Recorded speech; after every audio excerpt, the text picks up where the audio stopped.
ही biscuit बघा ना किती भारी आहेत. हे गव्हाच्या पिठाचे बिस्किट आहेत, मैदा वगैरे वापरलेला नाही. आता आपण बाहेरचे बिस्किट तर नाही म्हटलं तरी थोडे का होईना खातच असतो, मुलांना टिफिनला देत असतो. त्याऐवजी जर आपण नीटनेटकेपणाने घरामध्ये बनवलं तर किती भारी, आपल्याला पण समाधान आणि मुलांना पण हेल्दी असते. आणि याच्यामध्ये साखर सुद्धा वापरलेला नाही. व्हिडिओमध्ये तुम्हाला संपूर्ण व्हिडिओ बघा, तुम्हाला खूप आवडेल. मी प्रतिभा, माझ्या चॅनलमध्ये तुम्हा सगळ्यांचं खूप खूप स्वागत आहे. तर चला मग आता आपण रेसिपीला सुरुवात करू. तर अगोदर आपल्याला गुळाचं पाणी बनवून घ्यायचं आहे. पाक वगैरे काहीच बनवायचं नाही. गुळाऐवजी तुम्ही साखर सुद्धा घेऊ शकता, पण मी हेल्दी व्हर्जनसाठी म्हणून इथे गुळ घेतलेला आहे.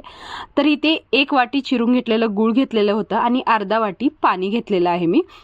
आता फक्त आपल्याला हे गुळ विरघळेपर्यंतच आपल्याला ठेवायचं आहे, म्हणजे पाक वगैरे काहीच करायचं नाही. अगदी 2 मिनिटात होऊन जाईल. आता आपल्याला हे पाणी रेडी आहे. आता हे साईडला काढून ठेवू. त्यानंतर आता पिठाकडे बघू, म्हणजे पिठाची तयारी करू. त्यासाठी इथे मी जे चपात्या बनवतो ना रोज आपण, तेच पीठ घेतलेलं आहे. 1.5 कप पीठ घेतलेलं आहे.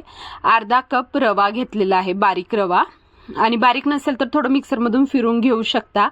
आणि इथे पाव कप डेसिकेटेड कोकोनट घेतले मी. जर तुमच्याकडे नसेल, खोबऱ्याची वाटी असेल तर ते तुम्ही खिसून किंवा मिक्सरमधून बारीक करून घेऊ शकता.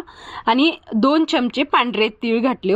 अर्धा चमचा इलायची पावडर आणि चुटकीभर मीठ घालायचं. इथं मीठाने खूप छान बिस्किटला टेस्ट येते.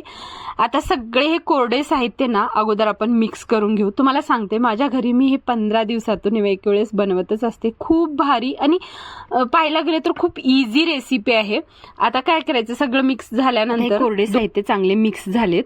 2 चमचे तूप घालायचे याच्यामध्ये. गरम वगैरे तूप काहीच करायचं नाही, जसं डब्यात आहे तसं 2 चमचे तूप घालायचं. चांगलं पिठाला चोळून घ्यायचं. व्हिडिओमध्ये जसं दिसत आहेत त्याप्रमाणे जसं उंडा होते ना तोपर्यंत आपल्याला चांगलं मिक्स करून घ्यायचं आहे, चोळून घ्यायचं आहे पिठाला. त्यानंतर आपण जे गुळाचं पाणी करून ठेवलेलं होतं, थोडेसे खडे वगैरे किंवा काही गुळामध्ये कचरा असेल तर ते येऊ नये म्हणून आपण चाळणीने शोधून असं थोडं थोडं घालायचं. हे पाणी जास्त पाणी घालू नका एकच वेळेस, नाही तर पातळ होऊ शकते. हे पूर्ण पाणी ना 1 वाटी गुळाचं पाणी 1 चमचाभर उरलेलं होतं ह्याच्यामध्ये, पूर्ण बस होऊन गेलं. आता आपलं पीठ तुम्ही बघू शकता चांगलं मळून घेतले, घट्ट असं मळून घ्यायचं. फक्त 10 मिनिट आपल्याला हे रवा असल्यामुळे ना थोडं भिजण्यासाठी ठेवायचं.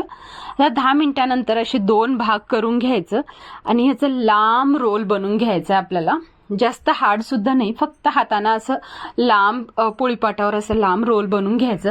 आता ह्याच्यामध्ये जास्त मळायचं नाही किंवा शेप द्यायचं नाही किंवा प्रेस करायचं नाही, काहीच नाही. आता तुम्ही जसं तुम्हाला कोणत्या आकारामध्ये पाहिजे त्या आकारामध्ये तुम्ही हे कट करून घेऊ शकता. तुम्हाला थोडेसे मोठे किंवा जर थोडे मोठे बिस्किट हवे असतील तर रोल थोडंसं जाड जवळ करायचं, मग त्याच्याने मोठे होतील. लांब जर रोल केलं तर मग छोटे छोटे बिस्किट तयार होतात. तुम्हाला जशा आकारात पाहिजे तशा आकारात तुम्ही अशा प्रकारे सगळे बिस्किट मी एकच वेळेस कट करून घेतले. आता तेल ना जास्त गरम आणि थंड ठेवायचं नाही, मीडियम गरम ठेवायचं आणि एक एक करून हे बिस्किट आपल्याला चांगले सोनेरी कुरकुरीत होईपर्यंत तळून घ्यायचं आहे.